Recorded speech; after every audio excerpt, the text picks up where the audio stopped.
Bonjour à tous et bienvenue dans cette nouvelle vidéo. Alors je vais faire une vidéo qui risque d'être un petit peu longue sur Lord of Shadows, Castlevania sur PlayStation 3, parce que c'est un jeu sur lequel j'ai passé beaucoup de temps depuis la présentation du jeu et de sa jaquette et de la petite vidéo de démonstration puisque j'ai voulu quand même approfondir le truc.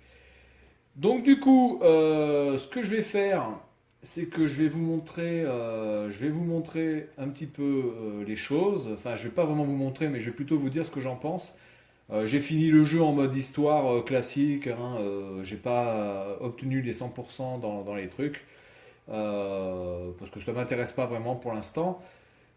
Mais comme j'ai fini le jeu en mode histoire, je vais quand même vous en parler pour vous dire un petit peu ce que j'en pense. Alors, je vais déjà commencer par les choses négatives, puisqu'il n'y en a pas des masses, mais je vais déjà commencer par là. Alors, première chose, non, c'est pas ça que je veux faire. Première chose, c'est que, alors c'est pas vraiment un défaut du jeu, mais c'est plutôt un défaut qui est lié par rapport au fait que le jeu soit en japonais pour moi, parce que évidemment, je ne parle pas japonais, et que c'est un jeu qui a quand même un grand scénario, en tout cas un scénario assez long, et qui nécessite aussi pas mal bah, il y a quand même pas mal d'indices dans certaines choses, et donc vous êtes obligé quand même d'avoir quelques indices pour pouvoir progresser dans le jeu.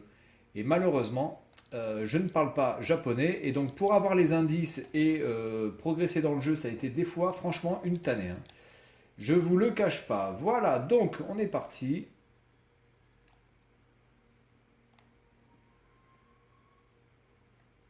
Voilà.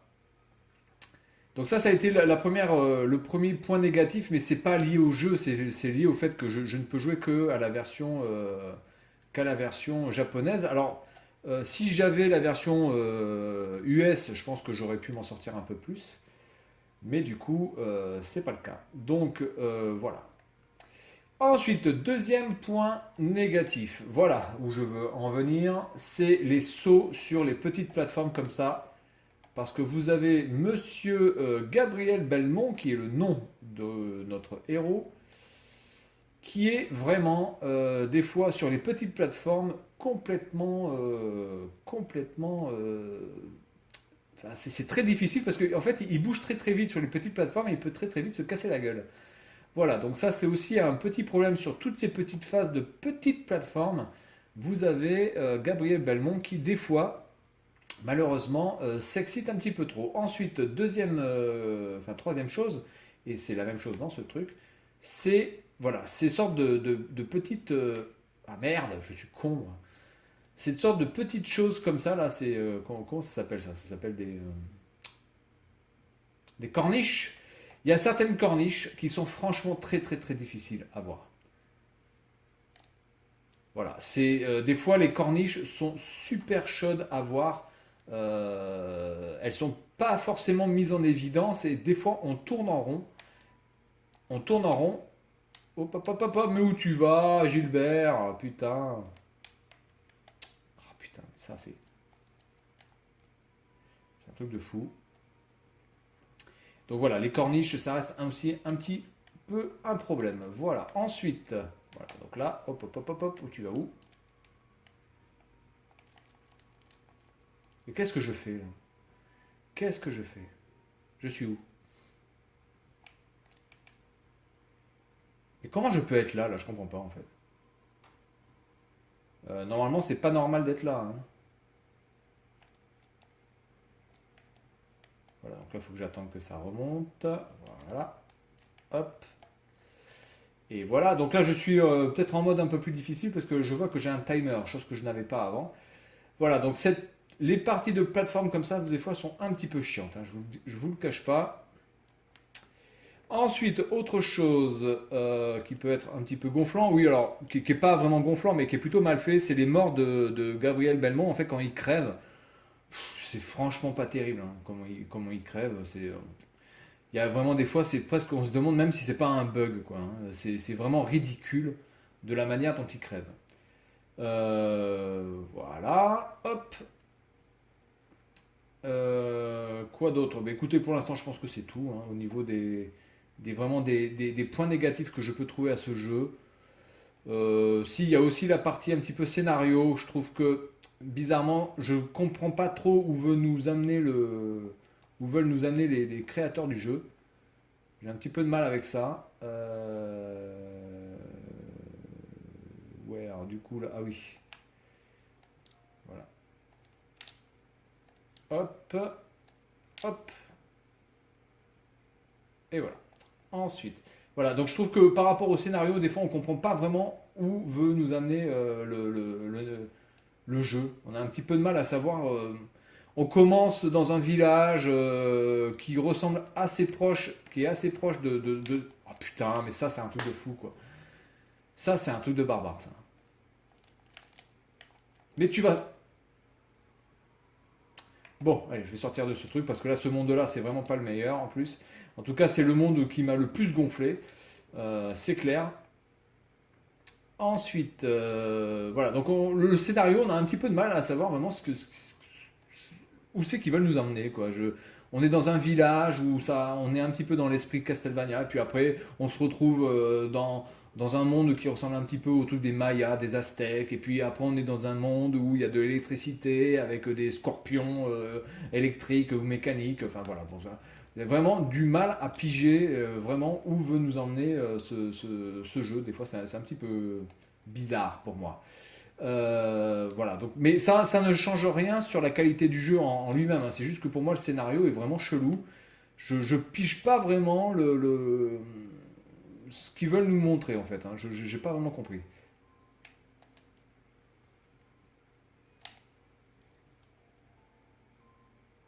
Hop, voilà. Alors, ce niveau-là, que je trouve excellent, avec une superbe musique, ce niveau-là m'a vraiment émerveillé. Je trouve que ce monde est magnifique. Voilà, il n'y a rien d'autre à dire. Il est enchanteur, il est bien foutu, il est un petit peu dur, mais sans trop non plus. Enfin, c'est pas non plus une difficulté absolue. Voilà, je trouve que ce jeu, enfin ce niveau est vraiment très très bon. Voilà, donc là on est plutôt dans ce monde-là. Voilà. Et donc là c'est pareil, hein, les phases de plateforme, là c'est un petit peu chiant. Voilà, donc au niveau du scénario, j'ai pas été super emballé. Alors maintenant, les points positifs, parce qu'il y en a quand même énormément. Bah, premièrement, c'est super beau. Là, on peut dire quand même que la PlayStation 3 crache ce qu'elle a de. Elle crache vraiment le maximum de ce qu'elle peut cracher quand même au niveau des détails. Regardez quand même ce monde avec tous les rouages qu'il y a, tous les petits détails, toutes les choses.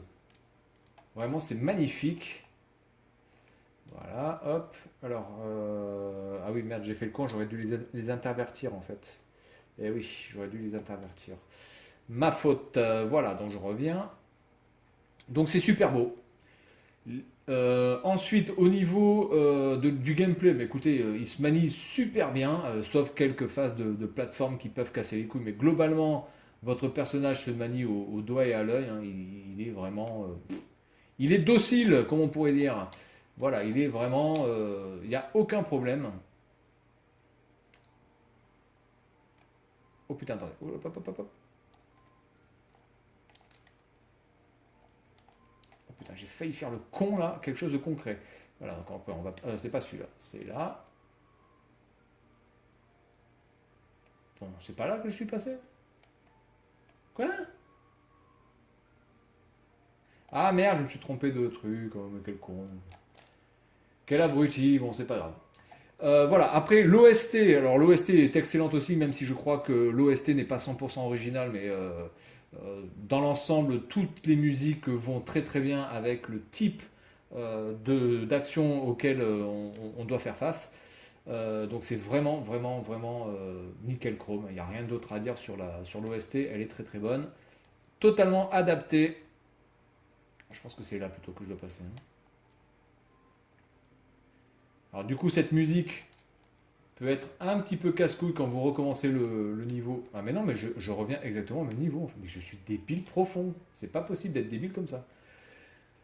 Voilà, ensuite le bestiaire. Bah, le bestiaire, il est juste aussi pharaonique. Je sais pas combien d'ennemis différents vous rencontrez pendant votre épopée, mais enfin c'est juste hallucinant quoi. Vous avez un nombre d'ennemis qui est juste, c'est incroyable.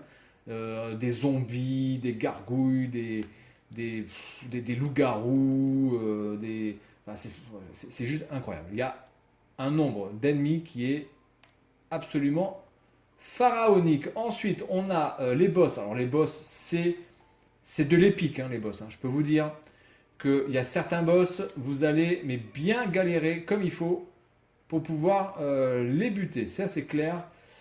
Les boss sont géniaux. Voilà, il n'y a rien à dire. Et oh putain, mais sors de là! J'aurais pas dû faire comme ça. J'aurais dû tracer directement en courant. Voilà, comme ça. Voilà. Notamment les deux derniers boss du jeu, avec une sorte de, je sais pas comment on pourrait dire, une sorte de colosse volant, et puis donc évidemment le boss final, qui sont vraiment des boss où vous allez lutter. Hein. Vous allez lutter, ça ne va pas se faire en 2 minutes, vous allez lutter pour pouvoir les battre. La durée de vie, bah, la durée de vie c'est pareil, la durée de vie c'est juste astronomique. Si vous voulez vraiment tout finir dans tous les modes et récupérer tout à 100%, ça va vous prendre du temps, croyez-moi, ça va vous prendre énormément de temps. Hein. Moi là déjà ce jeu, je l'ai fini aux alentours de 30 heures, en sachant que j'étais donc en version japonaise, que je n'ai pas utilisé de Solus, j'ai utilisé absolument aucune Solus. Et donc j'ai tourné pendant des minutes et des minutes pour pouvoir trouver les énigmes, trouver le chemin. Donc je peux vous dire que 30 heures, c'est le temps que j'ai passé pour le finir en mode normal. Donc si vous voulez le finir en mode paladin, plus récupérer tout à 100%, je peux vous dire que vous allez passer du temps dessus. Hein. Ça va être quelque chose. Hein. Donc là normalement c'est les rouages qui vont tourner, non? Non, c'est pas ça. Merde, attends. Ah non, attendez, non, je sais c'est quoi, j'ai oublié. Bref, bon, c'est pas grave, on va repartir, on va faire un autre monde. On va faire quel monde? On va faire celui-là. On va faire le dernier, hop, on va faire le dernier. Et voilà. Donc là, c'est le boss final. Alors pour les gens qui n'ont pas joué au jeu, c'est un petit peu un spoil, hein, mais alors le boss final est très très bien pensé aussi. Et puis il est stylé. Et puis il faut reconnaître aussi que tous les boss que vous allez rencontrer, ils ont vraiment un design absolument mais génial. Vraiment génial. Ils sont tous charismatiques. Il n'y a quasiment aucun boss qui m'a laissé plus ou moins voilà, complètement indifférents. Ils sont tous charismatiques. Peut-être le scorpion mécanique là que j'ai pas trouvé GG. Vraiment, bon ça m'a pas non plus cassé ça m'a pas voilà, ça m'a pas transcendé. Mais globalement, tous les boss sont vraiment charismatiques. Il y a absolument aucun problème là-dessus. Ouais, il me fait chier lui. Hein. Tu vas te laisser baiser la gueule ou quoi là? Voilà, donc là il faut changer de couleur. Si on veut le toucher, là, voilà, donc là il faut changer de couleur. Hop. Hop, hop, hop, hop.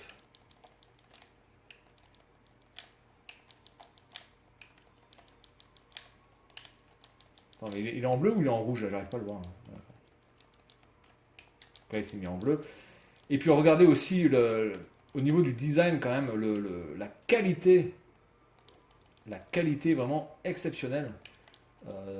Bah, du fond, regardez quand même, vous pouvez voir quand même que le fond du décor est aussi animé. Il y a aussi une profondeur dans ce jeu qui est exceptionnelle. Ah merde, putain, je suis con, j'ai changé de couleur, je vais me faire prendre. C'est pas grave.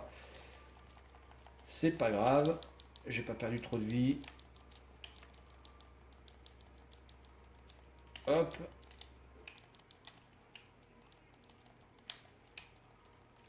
Alors il y a certains boss qui peuvent être un petit peu casse-couilles. Hein. Je vous le cache pas, il y a certains boss qui sont extrêmement longs à aller chercher. Alors ça c'est pareil, c'est génial cette idée là d'avoir. Oh, attendez. Mais putain qu'il est con. Voilà.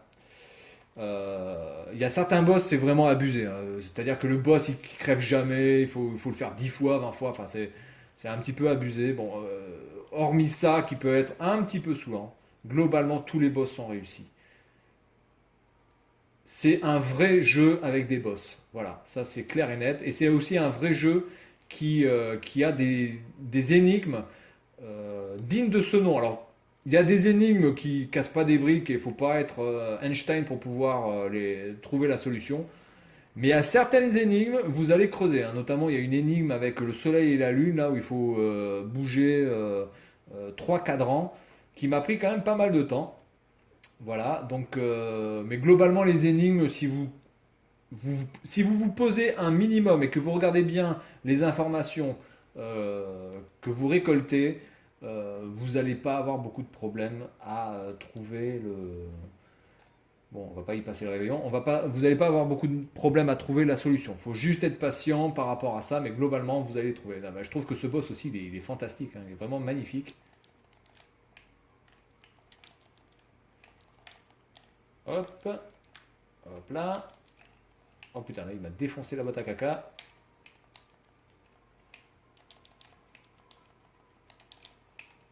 Hop.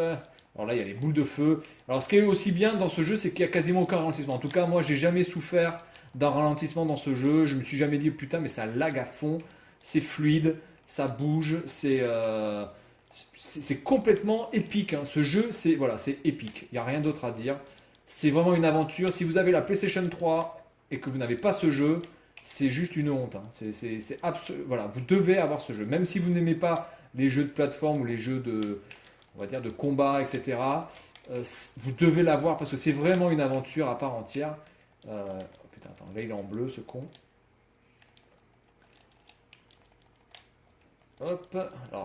Alors il peut y avoir par contre un petit problème au niveau de la caméra qui des fois ne vous suit pas très très bien et vous êtes un petit peu perdu à certains endroits. Mais enfin globalement la caméra s'en sort très bien vu la vitesse à laquelle ça va et vu ce que vous devez faire comme action pour pouvoir des fois tuer des boss.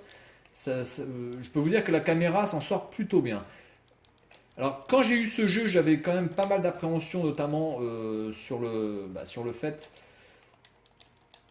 des Castlevania en 3D, parce que je me rappelle d'un Castlevania en 3D que j'avais sur PlayStation 2 et qui m'a vraiment pas laissé un goût mirobolant dans la bouche.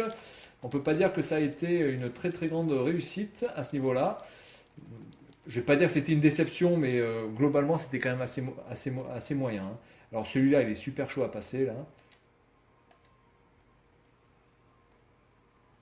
Ah putain. Attendez, je suis comment là? Oula, là, je vois plus ce que je suis. Je ne sais plus où je suis.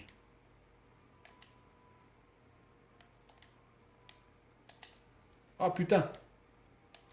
Ah putain. Ah putain. Oh là la vache. Ouais, alors ça c'est chaud, hein. Là vraiment c'est chaud. Oh putain, par contre là je vais être dans la merde. Alors faut faire attention à ces faucheuses parce que elles peuvent voilà, elles vous tuent en un coup. Bon voilà, de toute façon je vais pas le finir ce boss parce que bon, premièrement la vidéo a déjà duré assez de temps et puis aussi j'ai pas envie de spoiler la fin. Voilà, en tout cas Castlevania Lord of Shadow sur PlayStation 3. Mais écoutez, c'est le jeu moi qui m'a vraiment scotché là depuis pas mal d'heures, depuis on va dire 2 semaines. Vous avez une aventure du début jusqu'à la fin. C'est non-stop de l'action, c'est beau. Il y a énormément de personnages charismatiques. Les boss sont charismatiques. Vous avez aussi des colosses à battre. Bon, ça, c'est pas pour moi la meilleure partie parce que je trouve que je vois pas vraiment le rapport entre les colosses et Castlevania. Mais enfin, globalement, même la partie avec les colosses est vraiment très très bonne. Donc voilà, foncez à fond dans Castlevania Lord of Shadow et j'espère trouver le 2 bientôt. Par contre, je vais essayer de le trouver en version américaine au minimum. Parce que vraiment jouer à ce jeu en version japonaise, je pense que c'est ça qui m'a le plus fatigué.